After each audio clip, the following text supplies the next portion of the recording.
Edible flowers.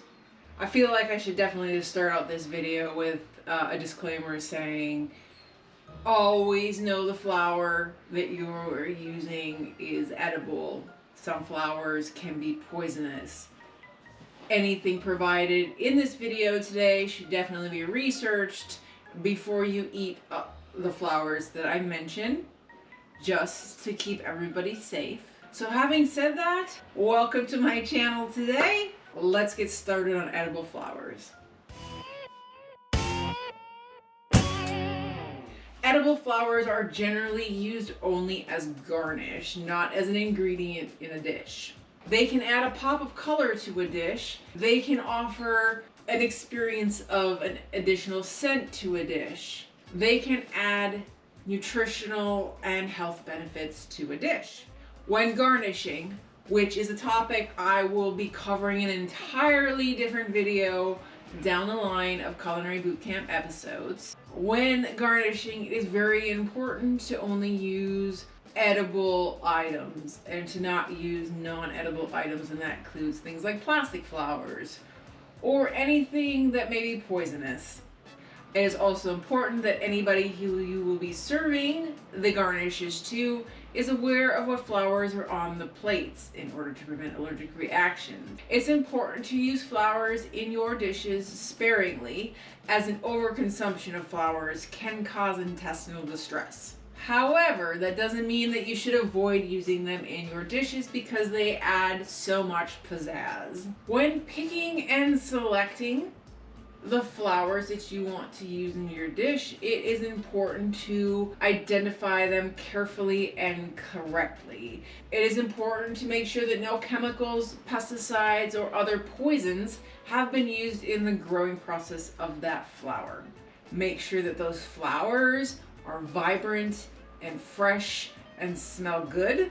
If growing your own flowers, as opposed to buying them in a grocery store where they may be available. If you are growing your own flowers, cut the flower in a way that future growth from the same plant is ensured, which is generally above the new leaf nodule on the stem. Other things to remember when you're using edible flowers as garnish is to make sure that they are washed and dried properly, removing any insects and dirt by gently shaking them.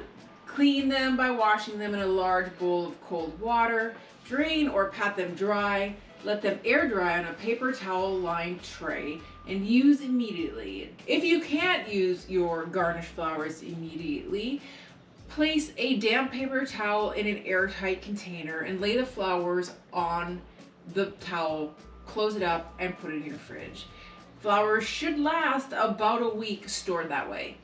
First, we're going to talk about flowering herbs, and then we're going to talk about flowering flowers, because herbs do have flowers on them that can be used very easily for garnish and for flavoring. Following flowering herb plants are among the most popularly used for flowers, and they are the Anise Hyssop, basil, and bee balm. Begonias, which have a slight sour taste similar to that of lemon, and is perfect in fruit salads and sorbets. Borage, and these are pictures from my own borage plants that I've grown over the years. And if you don't know much about borage, I would suggest taking a look at the herb video I did at the beginning of the kitchen staples and seasoning modules, where I talk a little bit extensively about borage because it is one of the plants that I had done research for in culinary school, so I have a little bit of an extra interest in that plant. Brassica flowers, also known as the flowers from kale and mustard greens. Calendula, which is also known as pot marigolds, but is not the same as marigolds. Chive flowers, dill flowers,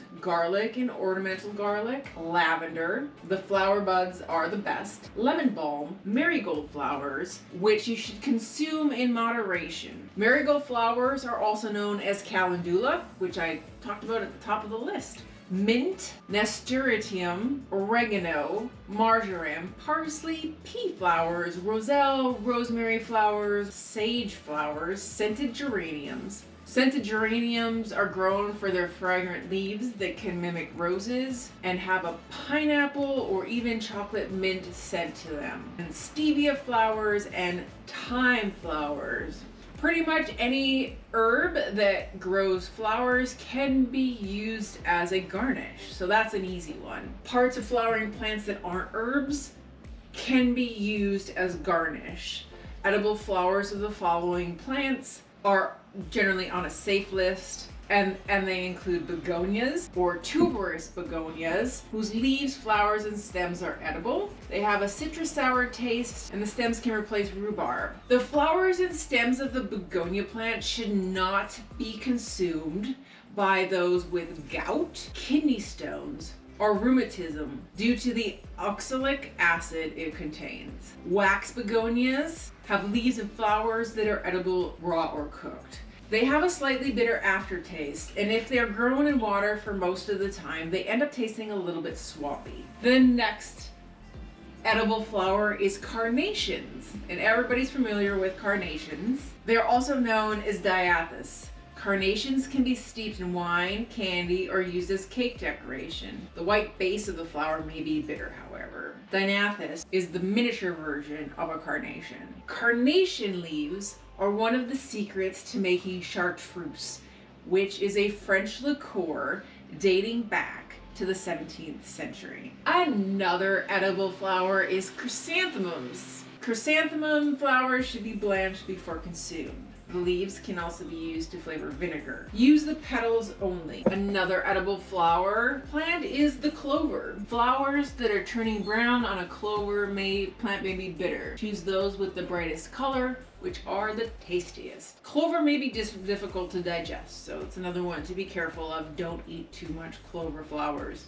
The flowers of cornflower, aka bachelor buttons, has a slightly sweet to spicy clove-like flavor. The blooms are used in natural food dye. Cornflower or bachelor buttons is the most common flower used as a garnish in the industry. Dame's rocket, also known as sweet rocket or Dame's violet. This should not be confused with rocket, which is a green that is a member of the mustard plant. Dame's rocket can be mistaken for phlox, which has 5 petals. Dame's rocket has 4. Plants and flowers are edible, though a bit bitter. The young leaves can be added to your salad and should be picked before the plant flowers. The seeds can also be sprouted and added to salads. Dandelions! Dandelions are super edible. You can actually eat the leaves in a salad and garnish with the flower as long as pesticides have not been used in the place where you're sourcing them from. Dandelion flowers are the sweetest when picked young. Buds are actually tastier than the flowers. Pick when they are very close to the ground, tightly bunched in the center, and about the size of a small gumball. Dandelion flowers and leaves are good raw and steamed. Daylilies have edible flowers. Daylily petals are sweet when you cut them away from the bitter white base of the flower, and they are used in desserts. They're good for stuffing things like squash blossoms, but many daylilies cannot be consumed as they contain alkaloids that are not edible. You should eat them in moderation, as consumption of daylilies may act as a diuretic or a laxative. Other edible flowers include English daisies, fuchsia, whose berries are also edible, garden sorrel, gladiolas. Oh no! Gladiolas! Which can be cooked similarly to a daylily, hibiscus, which you should use sparingly in salads or as a garnish as they are slightly acidic, hollyhock, honeysuckles, but be warned, honeysuckle berries are poisonous. Do not eat them. Impatiens, Johnny Jump Ups, lilacs, linden, and another warning, excessive consumption of linden is ill-advised. It is most commonly used in a tea and has been associated with heart damage. So again, frequent consumption of linden flower tea can cause heart damage. More edible flowers. Pansies, perennial phlox. Perennial phlox is edible. Annual phlox, which is a family member of the phlox, is not edible. Pineapple guave, primrose, also known as cowslip, Queen Anne's lace, also known as wild carrot or bishop's lace. Huge warning! Bishop's lace or Queen Anne's lace looks almost exactly like poisonous hemlock, which also grows profusely in similar climates as the Queen Anne's lace. Hemlock is known to be the most poisonous plant in the United States. Queen Anne's lace has a hairy stem, while the stems of wild hemlocks are smooth and hairless and hollow with purple spots. But guess what? You should probably just not use it at all. The Queen Anne's lace is edible, but it looks too much it looks too much like hemlock. Why would you even? Don't even play around with that one. Rose petals are also edible. All roses are edible, but vary in flavor. The darker the variety, the stronger the flavor. You can remove much of the bitterness by moving the white portion of the petals. Scented geraniums comes in fragrances from citrus and spice to fruit and flowers, and usually has colors in pinks and pastels. Citronella is a member of the scented geranium family, and citronella is not edible. Sunflowers, which are best eaten in the bud stage, whose petals can be used similarly to chrysanthemums. Sweet woodruff, also known as wild baby's breath, has edible flowers. However, if you eat them in large amounts, they can have a blood thinning effect.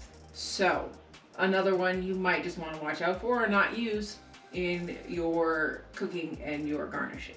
Tulips, violets, and yucca petals round out this list of edible flowers. Now, there probably are a bunch of edible flowers out there that are not on this list. These are just the main primary ones that I sourced both from online and in my culinary textbooks. If there was anything in this edible flower list that you would like to know more about and have me research, just leave the name of that flower in the comments section below and I'll see what I can do. I hope you found this interesting and that you will heed the warnings related to the flowers that are poisonous and not edible. As with the top of this video, I'm going to end this video with, if you've made it this far, always do your due diligence in researching edible flowers and edible plants that are mentioned in my video and anybody else's video. Nobody is perfect and nobody wants anybody to poison themselves. Thank you for stopping by my video today. If you haven't subscribed yet, please do. If you have any questions, please leave them in the comments section below. And as always, have a wonderful day.